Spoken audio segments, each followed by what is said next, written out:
Bon mercredi à tous, mesdames, messieurs. C'est la revue des grandes unes sur Equinox Télévision avec la nouvelle expression qui parle de Bamenda.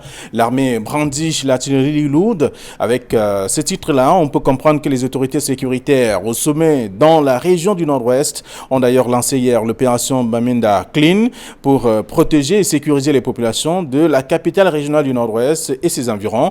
C'est à lire en page 3 du journal qui parle également du mémorandum des Sawa. Ninthieu dénonce, le député soutient que la marche des autochtones de Bonasama contre un chef halogène est donc la conséquence du tribalisme consacré dans la Constitution. C'est à lire en page 5 de ce journal. Le journal parle également des sanctions des enseignants avec le SINAES qui menace le principal syndicat des enseignants du supérieur au Cameroun n'exclut pas la possibilité de saisir le tribunal administratif au cas où 3 points de suspension. C'est à lire en page 4 du journal ce matin. Et puis il y a également une famille à la suite d'un accident de la route, une famille déchiquetée. C'est le journal qu'il propose également. Le journal nous apprend ce matin que parents et 2 enfants miraculeusement sortis vivants d'un grave accident restent cloués à l'hôpital depuis 2 ans. Un véritable calvaire, c'est ce que le journal propose. Et on s'intéresse également au tribunal criminel spécial avec l'affaire Vamlouké bloqué. C'est à lire en page 11 de la nouvelle expression. Le journal L'Œil du Sahel de ce matin parle d'inondation dans l'extrême nord. Environ 200 000 personnes à recaser. C'est le titre proposé par le journal. Dossier à lire de la page 6 à la page 7. Le même journal parle également des élections régionales. Les réactions du Grand Nord au décret de Paul Biya. C'est en page 5 et d'autres informations à parcourir dans le numéro disponible en kiosque ce matin. L'autre journal, c'est le quotidien Le Jour qui parle de crise anglophone. L'armée lance l'opération Bamenda Clean. C'est à lire en page dans le dossier du journal ce matin en page 2 précisément. Le journal parle également d'autres faits, notamment de Yaoundé où la police investit les grands carrefours. Pour quelles raisons également? C'est à lire aussi dans le même numéro en page 3 du journal. Le Messager pour sa part parle de l'affaire Edgar Aleme Bengo, le rôle trouble de la Chine. C'est ce que le journal propose en page 3. Le journal s'intéresse également à Cameco avec la guerre des chiffonniers au sein du top management de Cameco. C'est à lire dans le journal. C'est le plein de nuages entre le directeur général et le directeur général adjoint. C'est ce que le journal propose également ce matin. Émergence parle donc de régional. Maurice Kamto joue sa suivi politique, analyse de la rédaction à lire dans le journal en page 5. Le journal s'intéresse également à Dimako, c'est dans la région de l'Est Cameroun. La qualité de l'habitat urbain préoccupe l'exécutif municipal, tous donc sur le terrain pour améliorer les conditions de vie des populations également dans cette partie du pays. Le journal s'intéresse ici aux communes avec les maires sans salaire qui crient donc leur colère également. C'est dans le journal ce matin, le journal Émergence. Et puis Repère parle bien entendu d'ambassade du Vatican et de Rome. Le paradis et l'enfer, c'est ce que le journal explique également ce matin, avec les difficultés que rencontre le personnel qui n'a plus de salaire et même les logis en tout cas presque abandonnés. C'est là le dossier proposé par le tabloïd que je vous invite à lire aussi. Le journal parle également de boycott des élections avec la leçon de Famine Dongo à Frondi Kamto. C'est dans le journal ce matin. D'autres informations contenues dans le tabloïd de Repère. Le soir hebdomadaire parle d'élections régionales, l'ultimatum d'Atangandi à Kamto. C'est ce que le journal propose comme dossier. Le journal a d'autres informations que je vous invite à lire. Mutation parle donc des risques d'inondation. Yaoundé, le cœur dans l'eau, c'est ce que le journal propose à la suite d'une enquête menée. Donc à la poste centrale précisément, il y a pratiquement tous les secteurs qui ont donc des pieds dans l'eau dans cette partie de la ville de Yaoundé et donc dans d'autres quartiers aussi. C'est un dossier que je vous invite à parcourir ce matin de la page 5 à la page 9 du journal Mutation qui a également d'autres informations parlant aussi de la couverture santé universelle. Donc diagnostic et ordonnance d'un médecin à lire en page 10 du journal Mutation. Cameroun Tribune parle d'élections régionales à vos marques. C'est ce que le journal propose comme titre avec notamment tous les acteurs qui sont désormais mobilisés pour la réussite de l'opération. C'est à lire dans le journal Cameroun Tribune qui parle également des dernières inspections en vue parlant du CHAN 2021. Il y a d'autres actions qui sont menées pour améliorer également les différents stades qui vont accueillir la compétition et avant notamment l'arrivée de la commission qui viendra donc contrôler tout pour l'avant-dernière fois, avant bien sûr le début du championnat. On peut lire également dans le journal L'Essentiel ce matin, on parle d'élections régionales. Ce sera le 6 décembre prochain avec une série de questions. Qui peut donc être candidat, qui peut voter, quel parti politique peut participer, combien de conseillers par région, combien de bureaux de vote et quelle finalité donc pour cette élection. Ce sont là des questions, une série de questions que le journal se pose également ce matin. Les explications sont contenues dans le dossier proposé par le tabloïd L'Essentiel, disponible en kiosque. Le journal L'économie qui en kiosque parle donc de marchés financiers, de nouvelles sociétés agréées par la Consumaf. Elles sont donc appelées à dynamiser donc la place boursière pour une meilleure croissance ou accroissement de la sous-région. Donc on peut parler de tout cela également dans le dossier proposé par le journal et on parle aussi de l'organisation de plusieurs structures pour notamment l'amélioration des conditions de finances au niveau de la sous-région. Autant d'informations à découvrir dans la presse disponible en kiosque ce mercredi matin. Voilà donc avec nos invités. Idriss Lisson, bonjour et bienvenue. Bonjour Flavien et bonjour à tous les téléspectateurs. Bonjour particulier ce matin, Flavien, à tous ceux-là qui prennent la peine de pouvoir contribuer à ce que les choses changent dans leur environnement. Vous savez, nous sommes dans un pays, Flavien, où plusieurs citoyens ont pensé qu'ils peuvent être couchés le matin et en se réveillant, ils trouveront tout au devant de leur porte. Donc, je leur dis bonjour à ceux-là qui sachent qu'il faut aide-toi et le ciel t'aidera. Voilà. Merci d'être là. Merci également à le prince Aristide Ngekam. Vous êtes un prince, donc il faut prendre du temps pour vous prononcer votre nom.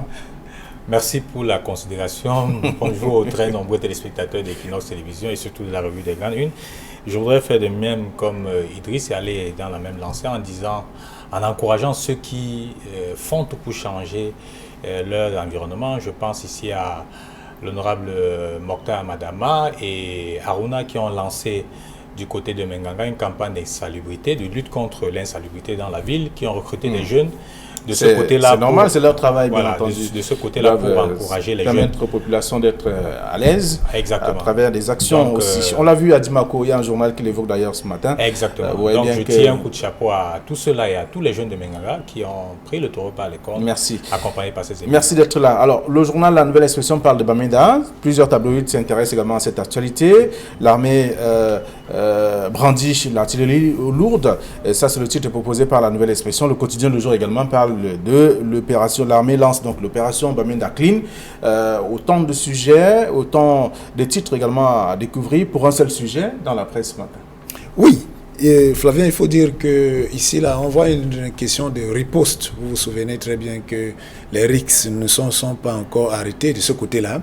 Et toute cette semaine-ci, la presse est revenue sur plusieurs incursions des sécessionnistes. Et il faut dire, lorsqu'on voit l'artillerie lourde, lorsqu'on voit ce que le jour appelle Bamenda Clean, cette opération, en fait, on constate que ce soit le général Cavalet, que ce soit le commandant de la région de la gendarmerie du Nord-Ouest et que le délégué régional à la sûreté nationale, ils ont compris qu'il fallait véritablement aujourd'hui faire dans le porte-à-porte et le ratissage. Surtout, on espère, lorsqu'on voit Bamenda Clean, ça veut dire que le renseignement a travaillé, parce qu'ils ont pu, et on ne voit rien, mais dans la presse, lorsqu'on lit les journaux, on constate qu'on a pris les mesures. On ne veut plus assez de motos, parce que les motos étaient essentiellement utilisées pour les incursions rapides, et déjà même, vous pouvez vivre les incursions des motos, même à Douala. Fabien, vous savez, souvent vous êtes au bord de la route, vous voyez une moto qui vient et vous arrache ce que vous avez et vous n'aurez que vos yeux pour voir la fumée de cette moto partie. Donc, pour dire que les motos sont des outils et des engins utilisés aujourd'hui pour des coups de ce genre. Donc, ils ont pris la mesure, ils ont mis sur pied cette opération pour pouvoir, selon eux, ratisser Bamenda et les environs, parce que avec sûrement le renseignement qu'ils ont eu, avec les poches qu'ils ont pu identifier, ils vont mettre à exécution cette opération. Maintenant, on va voir et attendre, parce qu'entre-temps, vous voyez, face à cette opération, dans la présente ligue, il y a plein de citoyens de Bamenda qui sont en train de sortir de la ville, parce qu'ils se disent que, comme le gouvernement annonce cette artillerie lourde, ça veut dire qu'il y aura confrontation. Et pour qu'ils ne subissent pas, et surtout que les sécessionnistes annoncent qu'en octobre, ils seront là plus présents pour manifester le 1er octobre avec tout ce que cela comporte. Et vous savez que le 5 octobre, c'est la rentrée avec tout ce que cela comporte. Donc en fait, ce que le gouvernement déploie veut véritablement assainir pour pouvoir permettre à ce que la rentrée se fasse et que le 1er octobre soit moins tumultueux. Réussiront-ils?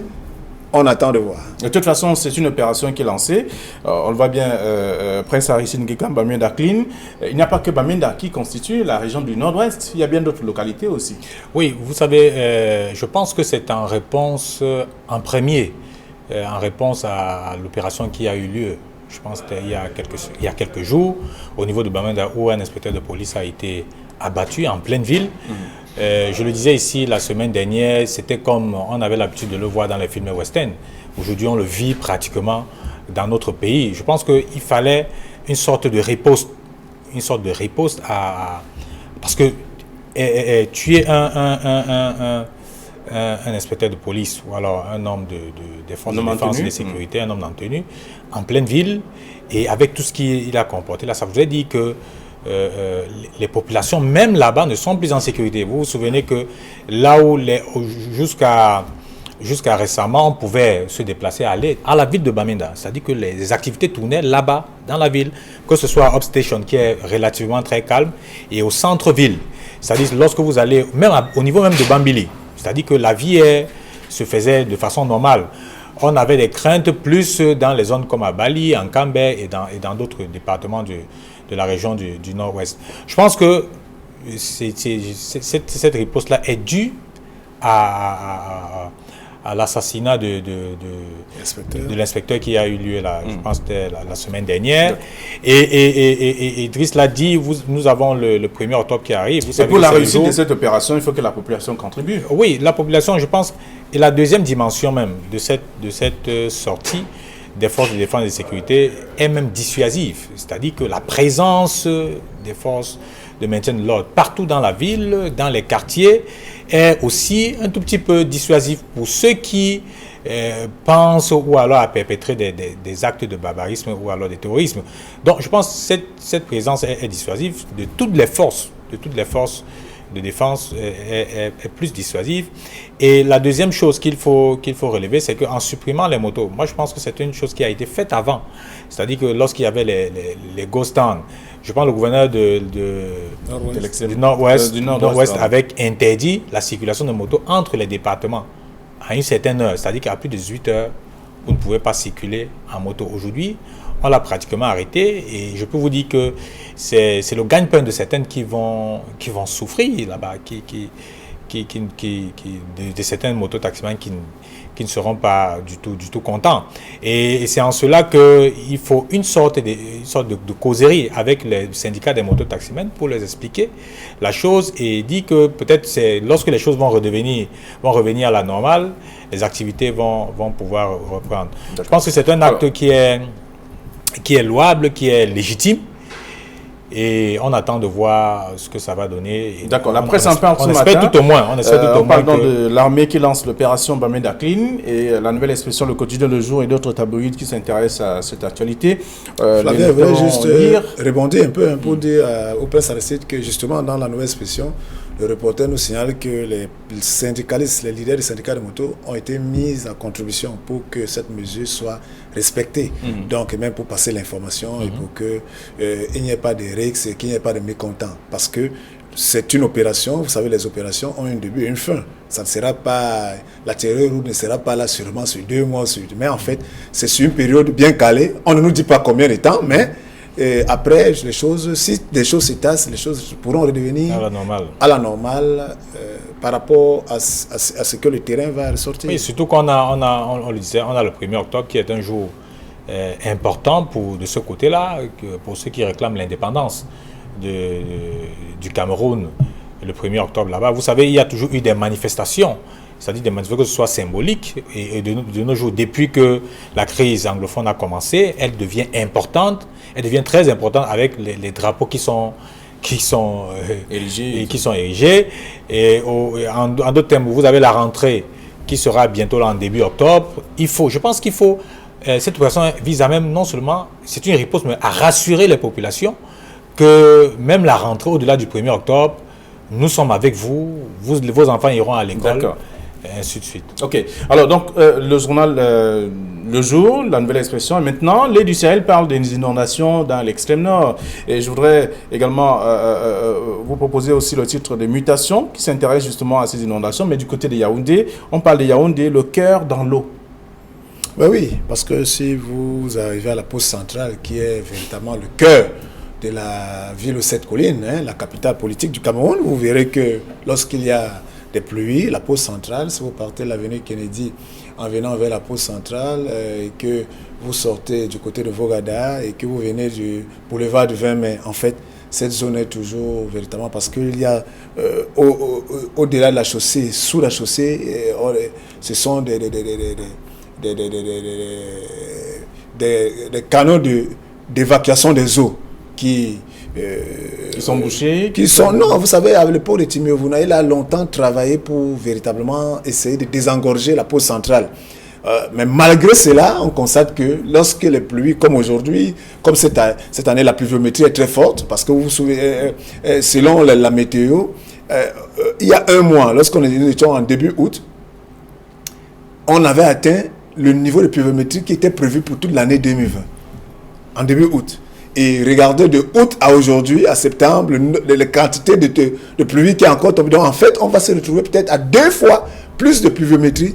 Et ça, au-delà de ce que ça cause sur le plan, par exemple, agricole, on en parle peut-être pas encore dans la presse, mais les inondations, le cœur de Yaoundé, qui est la pose centrale, qui est souvent, les pieds sont dans l'eau, c'est-à-dire les boutiques à l'avenue qui sont dans l'eau.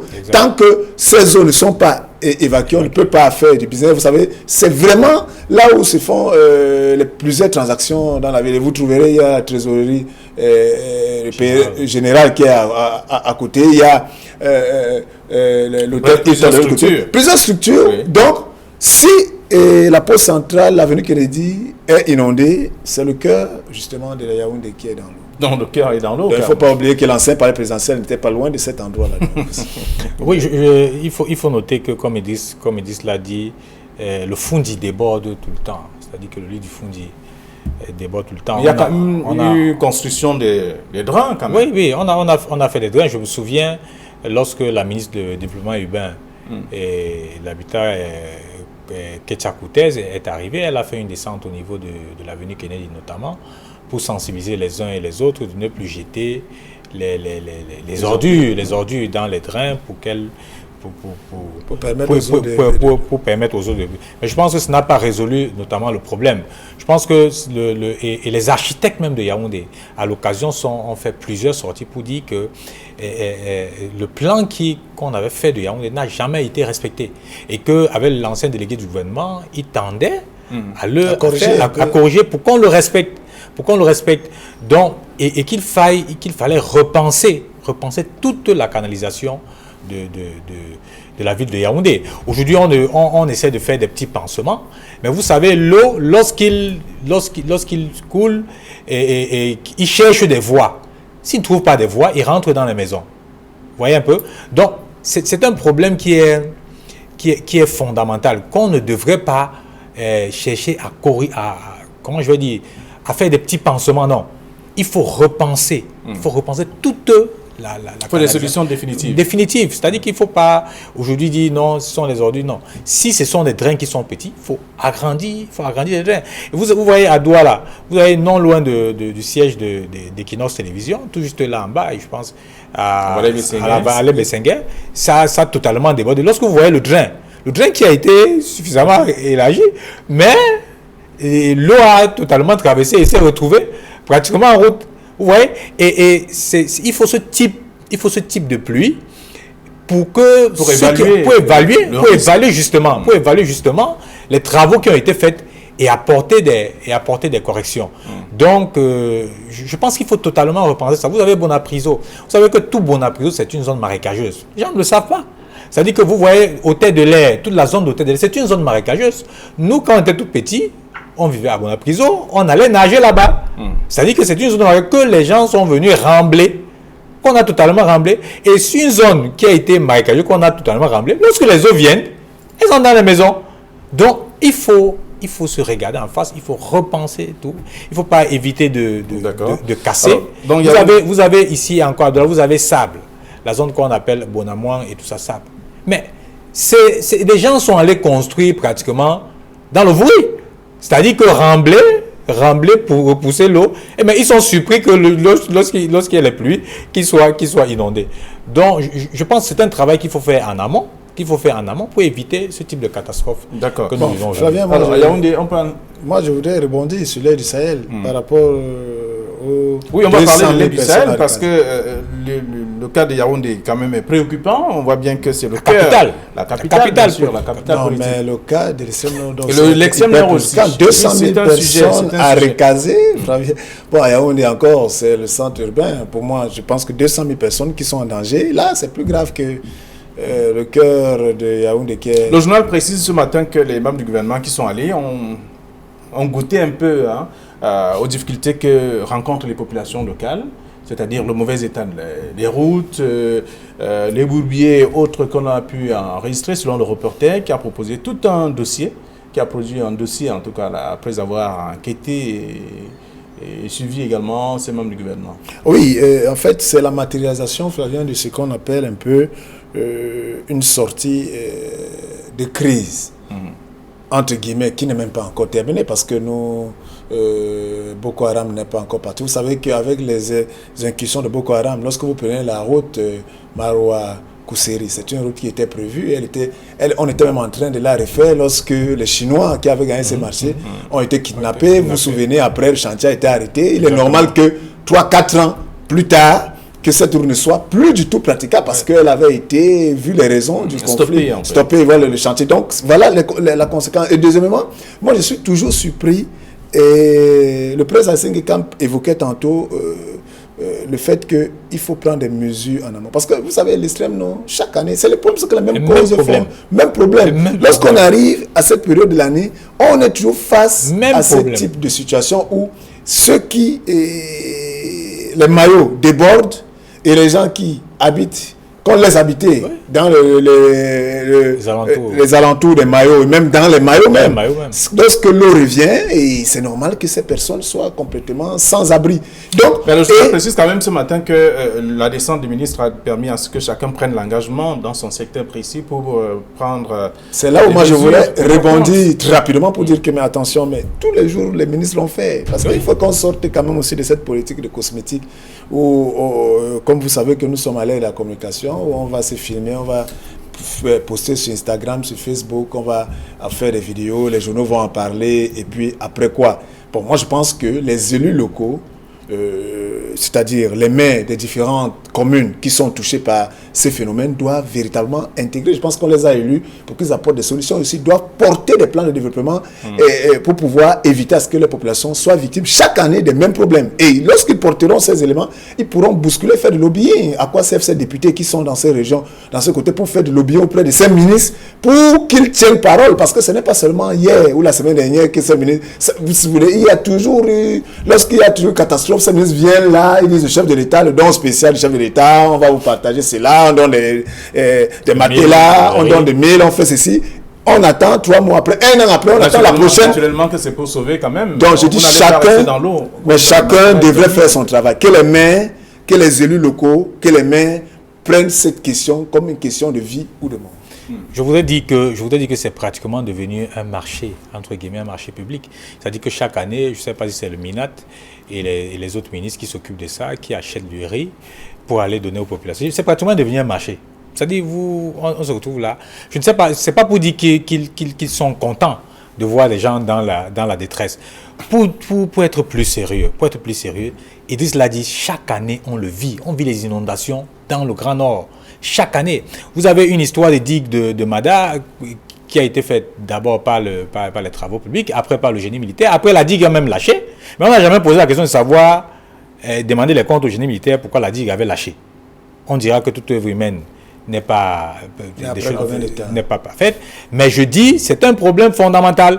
Et il faut noter, le Grand Nord, dans ce cas, je peux vous dire, est totalement abandonné. Il faut faire un tour là-bas pour comprendre dans quelle misère totale Les gens vivent. Quand on parle même de 200 000, là, moi, je minimise même cette estimation. Parce que d'abord, les gens là-bas vivent pratiquement à la belle étoile.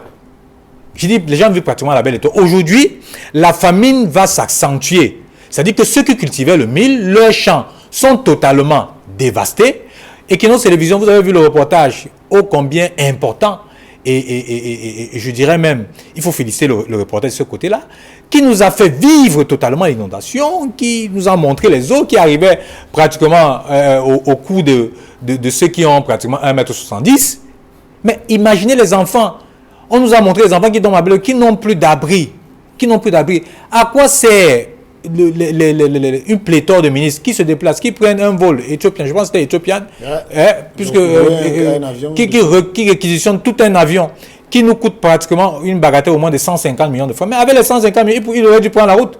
Ils auraient dû prendre la route pour vivre le calvaire que nous autres passagers, nous vivons pour arriver là-bas. Est-ce qu'ils ne devraient donc pas partir? Je dis que pour vivre, ils auraient dû... Je dis 150 millions, c'est beaucoup, hein? C'est beaucoup. Ça dit que ça peut résoudre un problème de développement dans le Grand Nord. Je dis, ils auraient dû prendre la route. S'ils avaient pris la route, ça n'aurait pas coûté même 10 millions de francs. Ça dit qu'ils auraient dû prendre la route. Il y a plein de projets de développement là-bas qui ne sont pas financés. Ouais. Ça, il faut le dire. Lorsque vous avez, et je vais aborder un autre problème qu'on tente à négliger. Que les élites aussi du Grand Nord cessent de promouvoir l'élection des maires, excusez-moi, analphabètes. Parce que cela n'arrive même pas à concevoir les bons projets de développement. On le vit pratiquement dans le département de Logone-Charé, où sur 10 mairies, plus de 7 mairies ont à leur tête des analphabètes. Ça dit que des gens qui ne savent ni lire ni écrire le français et l'anglais. Voilà la conséquence. Des projets pour oui, mais je dis, voilà même la conséquence. C'est-à-dire que voilà même la conséquence de ce type de situation. Donc je pense que l'État du Cameroun ne doit pas abandonner tous ses fils, ne doit pas abandonner le Nord, le Grand Nord dans cette situation. Oui, 7 ministres sont déplacés, mais attendons de voir ce qui va advenir dans les jours prochains. Est-ce que prochainement, on va canaliser les eaux? Est-ce que prochainement, dans la ville de Maroua et les environs, dans le département de Logone et Chari, dans le département du Mayo Danaï, à Mayo Moscota, est-ce qu'on va canaliser? J'ai vu le ministre, même dans le village du ministre de la Santé, qui a dû se déplacer pour aller voir. Mais vous pensez qu'il découvre la situation? Vous pensez qu'il découvre la situation? La situation qui vit depuis. Il est allé faire un tout petit peu le match vu comme Idriss l'a dit. C'est-à-dire qu'aller sur les Twitter, dit j'étais ici, se filmer avec les propositions. Mais de qui se moque-t-on? Hein? De qui se moque-t-on? Il ne suffit pas d'aller porter des bébés, dire nous sommes avec vous. Non. Il faut résoudre les problèmes structurels. Lorsqu'on ne résout pas les problèmes structurels, on va se retrouver chaque année à ce type de situation. Et ce n'est pas honorable pour un pays comme le Cameroun. J'ai l'habitude de dire, je voulais sortir par là, le Cameroun n'est pas un endroit. Le Cameroun, c'est un pays. Le Cameroun, qu'on cesse de prendre le Cameroun comme un endroit. Le Cameroun, c'est un pays. Alors, donc on comprend bien. Et le dossier proposé par le journal, on va sortir... Juste sorti pour dire que, vous savez, nous avons longtemps pleuré, crié. La presse l'a longtemps dénoncé le fait qu'il y avait des problèmes, les ministres ne venaient pas. Déjà, il faut encourager déjà ce fait que les ministres réagissent déjà. Ça, c'est une bonne chose, mais il faut aller au-delà des réactions et poser des actions durables. D'accord. Ce sont en tout cas des messages qui ont été donnés là-bas. Chaque ministre a pris l'engagement de faire quelque chose pour ces populations. C'est d'ailleurs ce que le journal propose ce matin, c'est le dossier de l'œil du Sahel et bien d'autres sujets aussi. Alors on va peut-être sortir de l'émission en parlant de ces élections qui vont avoir lieu. Il y a notamment le journal L'Essentiel qui parle maintenant des élections régionales. Ce sera le 6 décembre prochain, avec une série de questions, qui peut être candidat, qui peut voter, ainsi de suite. Voilà, pour quelle importance on organise ces élections? Mais je pense que ce sont les institutions techniquement qui se mettent en place. C'est-à-dire que le président de la République l'avait promis. Et il faut noter que même dans l'évolution, dans l'accomplissement même de la décentralisation, c'est important. C'est important parce que ce sont ces conseillers régionaux, avec à la tête, par la suite, avec l'élection du président du conseil régional, qui vont décider, ce sera un sorte de mini-gouvernement dans les régions, qui vont décider des projets de développement. C'est-à-dire que ce ne sera plus Yaoundé qui va décider de ce qu'on fait je ne sais pas, à Anguel Mendouka ou bien à Nanga Boto, à Minta ou à Ngokmapubi, ou bien à Banca. Non, c'est au niveau du conseil régional, c'est-à-dire que c'est encadré notamment par les maires, c'est-à-dire qu'ils vont préparer leur projet, adresser au niveau du conseil régional, qui vont étudier les projets, l'adopter et présenter à la centrale, c'est-à-dire à l'administration centrale, pour qu'on puisse déployer les moyens, et ceux-là vont gérer leur budget. Donc je dis, en termes, sur le plan technique, c'est bien, mais maintenant, je disais à quelqu'un, le président Biya a toujours une petite tournée pour nous, excusez-moi, pour nous distraire. Vous voyez, on a parlé, on est sorti de l'élection municipale et législative, maintenant les gens penseront jusqu'en décembre de l'élection régionale, on sera occupé à penser à ça, sur les joutes électorales. Naturellement que c'est un rendez-vous. Oui, c'est un rendez-vous et vous voyez, et on en parle. C'est-à-dire que les gens vont commencer les sélections dans les partis, ça va un peu bouger, surtout dans le RDPC. Ceux qui n'ont pas été élus maires ou alors n'ont pas été retenus à la liste des conseils municipaux espèrent être au conseil régional. Et dans le conseil régional, il y a une chose qui est fondamentale, c'est-à-dire que les chefs traditionnels ont une bonne partie, c'est-à-dire qu'une quote-part là-dedans. Vous avez une contribution importante. Vous avez les élus, les autochtones. C'est-à-dire qu'une sorte... Ici, on privilégie un peu les autochtones pour qu'ils pensent véritablement à l'éclosion de leur ville et de leur village. Alors, l'essentiel a-t-il fait un bon travail en proposant toutes ces questions et des réponses, en tout cas, à ces questions dans le dossier proposé par le journal? Ce sera le 6 décembre, ça c'est un rappel. Oui, en fait, je pense que lorsque vous prenez le journal essentiel, pour ceux qui entendent parler des régionaux, vous savez que les Camerounais sont champions de parler très souvent des choses dont ils ne maîtrisent pas. Mais en lisant l'essentiel, ils ont posé des bonnes questions pour avoir des bonnes réponses, tout au moins comprendre le processus, qui doit être candidat, etc. Et justement, en regardant cela, les Camerounais comprendront que, et peut-être, prenant du recul, comprendront qu'attention, il y a des gens aujourd'hui qui parlent de ces élections, ou bien qui n'en parlent pas, tout simplement parce que ils ne font pas partie du collège électoral. Pas du collège électoral, parce que ce n'est pas une élection directe. Ce n'est pas vous et moi qui allons voter. Moi, je ne suis pas conseiller municipal, je ne suis pas chef traditionnel, donc je ne suis pas concerné.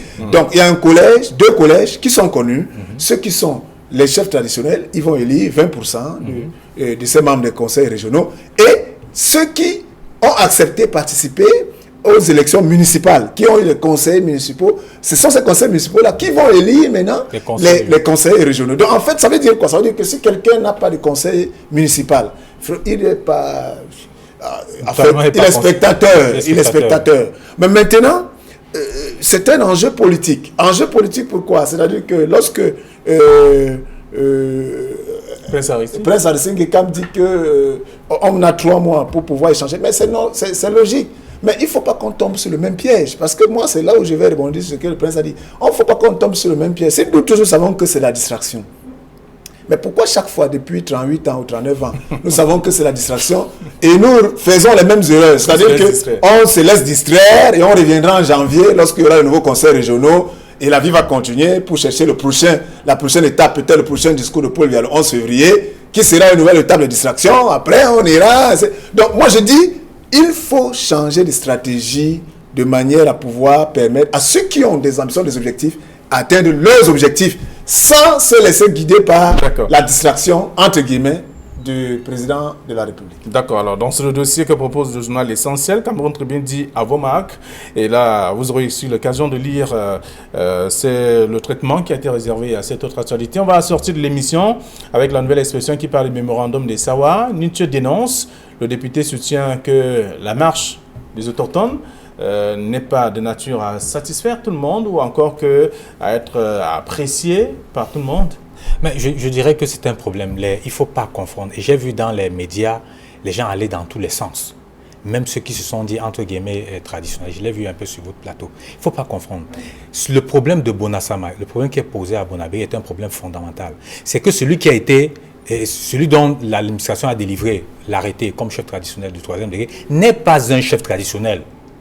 Il n'a pas, excusez-moi, il n'a même pas le droit d'être chef traditionnel. Même dans le littoral. Et c'est ça. Est-ce que vous avez remarqué que les chefs de quartier tentent à disparaître? Le nom, l'appellation chef de quartier tente à disparaître chez nous. Lorsqu'on dit que vous êtes chef traditionnel, par exemple chez nous, dans la région de l'Ouest, ça voudrait dire que vous êtes chef d'un village. Un village qui a le LACAM. Est-ce que vous me suivez? C'est-à-dire que sur le plan traditionnel, ça veut dire que vous avez un LACAM. Alors, on va ça veut dire que vous respectez un certain nombre de traditions. Donc, je voudrais dire ici que il faut arrêter cette histoire en disant que non, c'est le tribalisme. Non. Les chefs Sawa, ou alors ceux qui ont fait la marche, ont totalement raison. Ils ont totalement raison. Vous ne pouvez pas être sans discrimination aucune. Vous ne pouvez pas dire que vous êtes Aoussa et vous venez dire que vous êtes chef traditionnel chez les Sawa. C'est impossible. Vous pouvez être chef de communauté et non chef traditionnel. D'accord. Alors, ça c'est compris et c'est le journal qui a évoqué le sujet ce matin. Donc, on peut lire en page 5. Merci à vous, chers messieurs. Les lecteurs vont découvrir. Mais moi, je voulais Oui, nous sortons de l'émission. Oui, si vous pouvez parler en 5 secondes. Juste pour dire que ce ne sont pas les chefs traditionnels qui vont développer nos pays. Ce sont les citoyens que nous sommes. Les Camerounais se retrouvent être français, être même maire en France et je ne sais pas où. Là-bas, je ne me souviens pas si on leur a demandé s'ils étaient Camerounais ou non. C'est nos us et coutumes. Que les Camerounais travaillent pour développer le pays. Bonne journée à vous. À demain, 9h20 sur Equinox. Ce sera pour une autre édition, la 4e de la semaine.